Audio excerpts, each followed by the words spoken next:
Well, I don't see.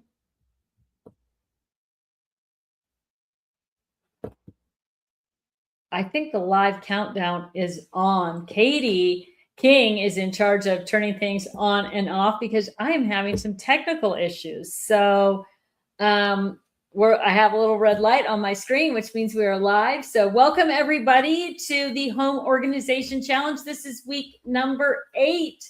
And this week we are doing Community Corner Cleanup.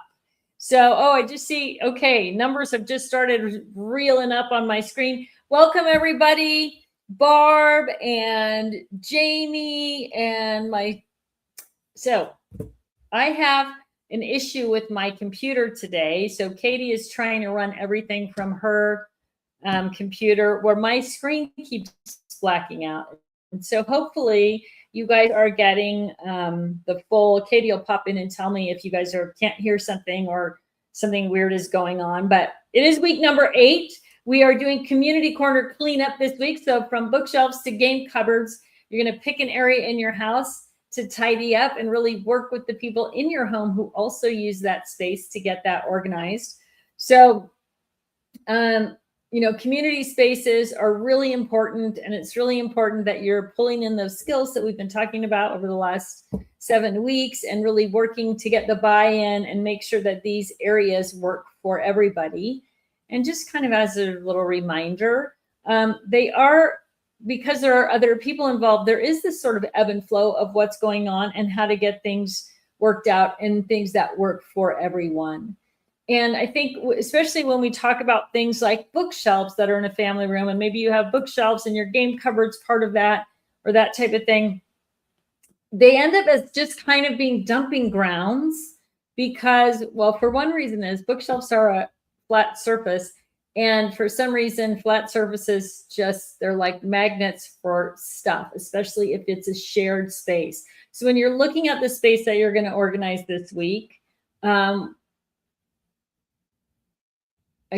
need to roll back a little for a minute. First of all, I didn't tell everybody, the new people that are here, welcome to the Home Organization Challenge. If you have a question, put question marks in all caps in the feed, and Katie is monitoring and she will jump in if there are any questions or lots of question marks or question marks in all caps. If you are part of the Home Organization Challenge already, you know that putting up your progress post can get you entered to win. And this week's winner, drum roll please, Katie will put her post up on the screen.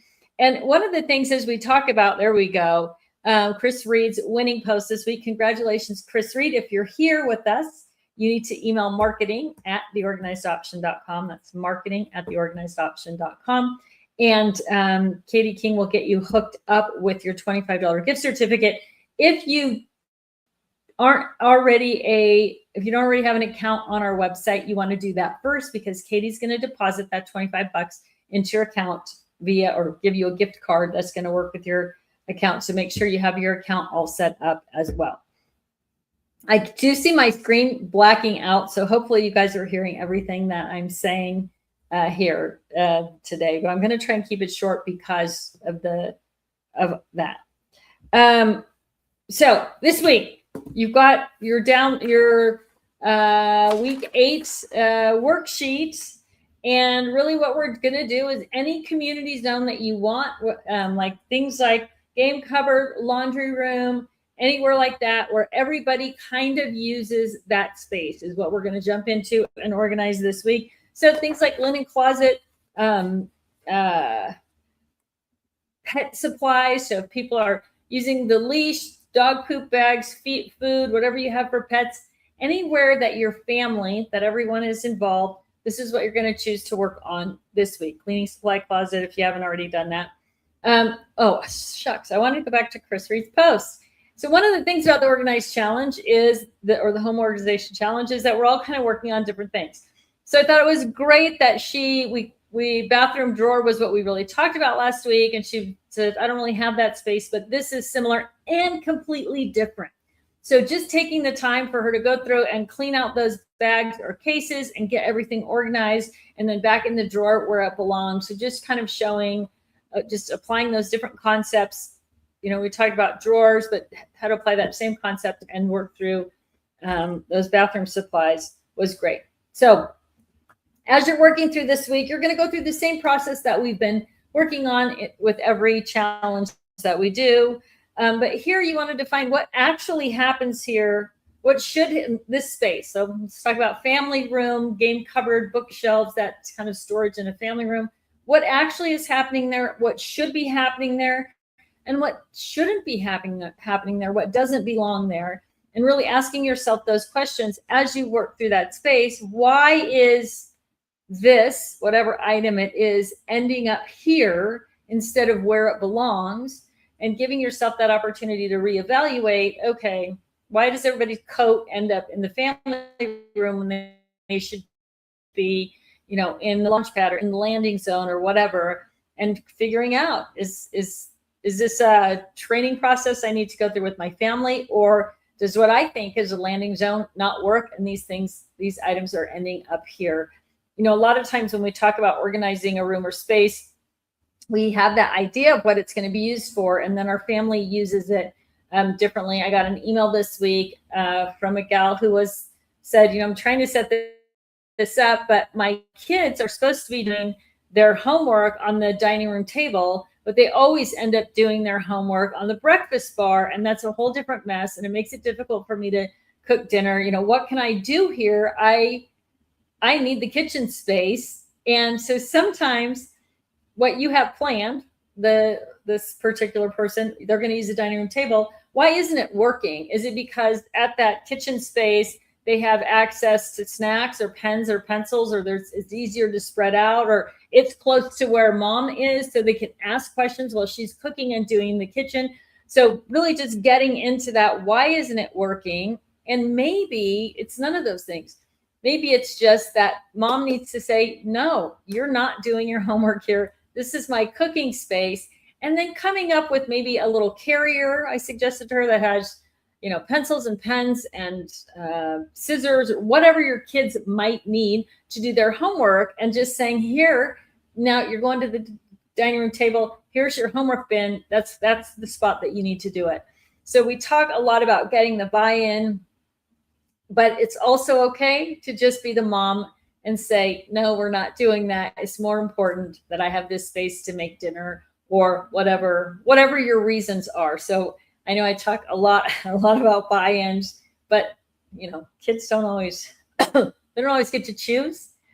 Their buy-in just might be discipline. So, and I think you're going to find that in this week's challenge also, if you're working with kids, that is this something that they need to buy into? There needs to be more discipline around it, or you need to try and do something different. And I think the most important thing about the buy-in part is the conversations that you have with your family, so you can really learn what they're needing or why it's not working, right? So there was a book in the 80s, I think, called The 7 Habits of Highly Effective People.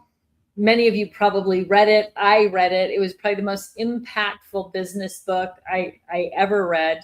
But one of the habits in it was seek first to understand and then be understood.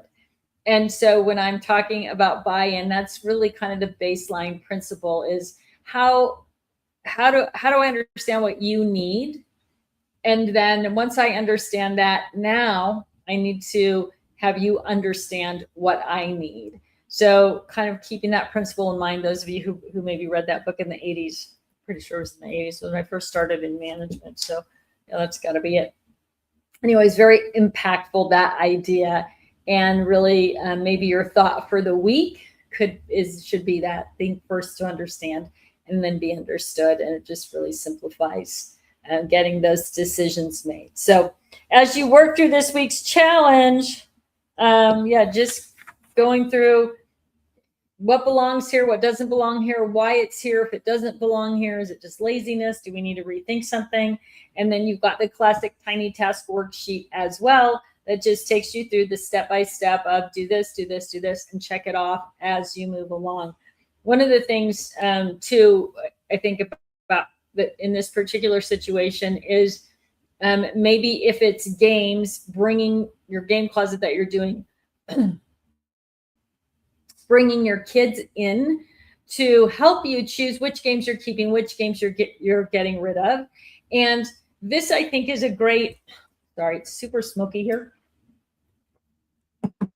This, I think, is also a great opportunity to help your kids learn to get rid of things that they're no longer using and then or they no longer need. I worked with a family not that long ago who had kids that were 8, 10, and they still had games for kids that were 4 to 6. Well, the mom was like, we loved these games. And the kids were like, yeah, we loved these games. And I was like, yeah, but these are little kid games. And so I really worked with her and them to say, if you loved it so much, who could you give it to? Do you have friends with younger siblings? Like sharing that joy of that game or donating it to somewhere that they felt connected to as well. We have a Habitat for Humanity, or not Habitat for Humanity, Humane Society thrift store here in town. That's always my husband's go-to, support the animals. So it was really an exercise in teaching the kids the same thing that I've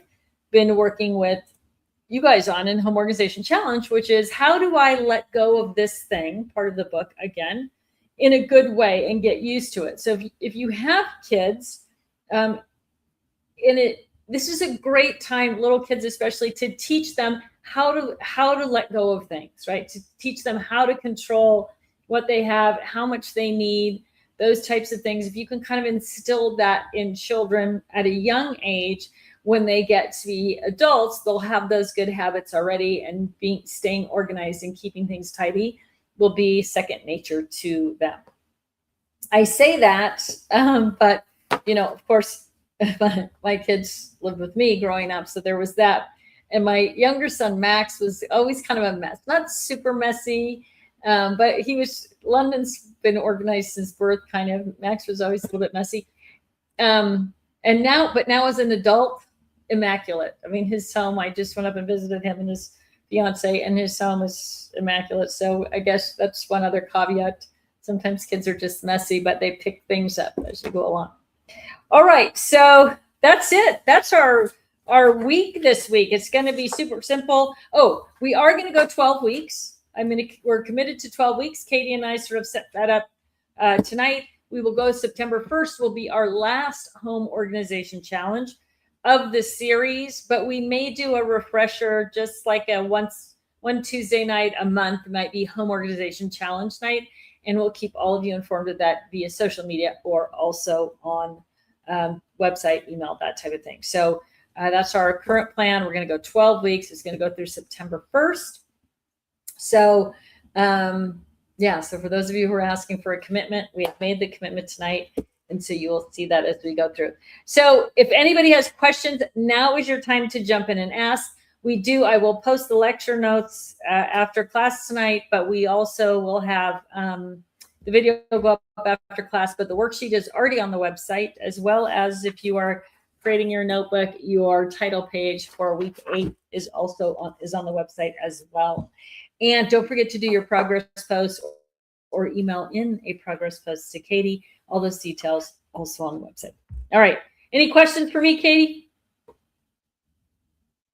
Nope, not tonight. All right. Okay, we are good to go, my friends. Thanks so much for jumping in. It's been a short but sweet one, which is going to give you, I think we're right around 15, 20 minutes. That's going to give you an extra 15 or 20 minutes that you planned on hanging out with me to jump in and start answering questions on your worksheet and get going with week number 8, Community Corner Cleanup. Thanks so much, everybody. We'll see you next week.